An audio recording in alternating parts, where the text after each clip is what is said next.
My name is Trevor Erskine, and I will be showing you guys our mobile streaming setup, including why we built it, how we built it, and how you can build one too. This is Canton-Galva Broadcasting. Why we built the streaming PC. During COVID-19, we were given the opportunity to stream sports games for the parents at home who weren't able to make it to the games. If you don't know what COVID-19 is, it was a pandemic in 2019 that quarantined most of America. Given that opportunity, we started with a laptop and a camera and started broadcasting live games to the people of the public. Our very first streaming setup was a computer next to a camera with a really cheap capture card. As it progressed, we slowly made it more and more complex, making it closer and closer to our goal, which is a college-level stream. A lot of time was spent choosing the right products for our stream. Because of the added complexity, me and my team would spend more time assembling the equipment than we would actually streaming.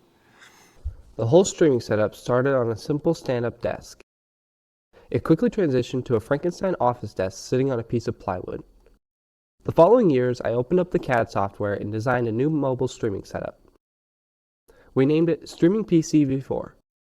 It has been the holy grail for our setup times, changing 4 hours of setup time into 10 minutes. This is what we used for the next 2 years as a beta for the CG broadcasting team to find what could use some improvement on the cart.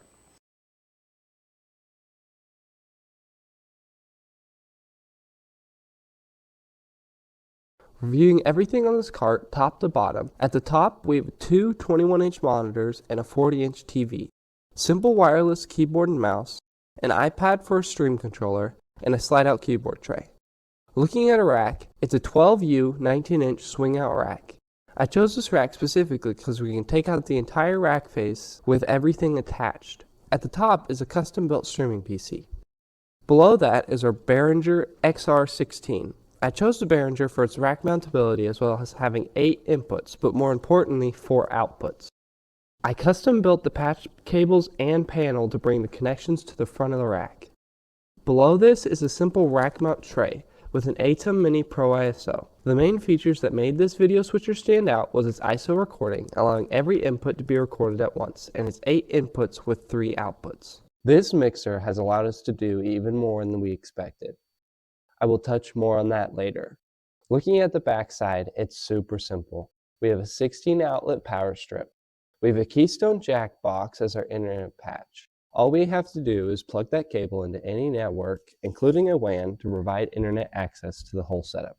I'll dive on that a little later too. Our entire backplate is a pegboard for adaptability and future-proofing. This setup uses cheap HDMI over Ethernet extenders to bring the camera inputs in. Those are sitting in some of my custom 3D printed hot swappable mounts. We use these mounts all over the place to mount these HDMI extenders. We intentionally left a gap between the backboard and the top of the table for cables to pass through. Focusing on the mobile aspect, the whole cart is suspended on a cheap set of off-road wheel casters. I think that covers everything hardware-wise. If there's anything else you have questions about, just leave a comment. Looking at how everything interconnects, it's going to get super complex super quick. To keep it simple, we are going to look at each individual network starting with the LAN network. The internet connection comes in through the Keystone jack box. It goes into the WAN input on the router. The LAN inputs on the router go to the ATEM, XAir, and computer respectively. Moving on to the most complicated piece of this setup, the audio. The commentator's headsets enter the XAir on input 1 and input 2 here and here. The XAir then mixes input 1 and input 2 into output 1, 2, and 3.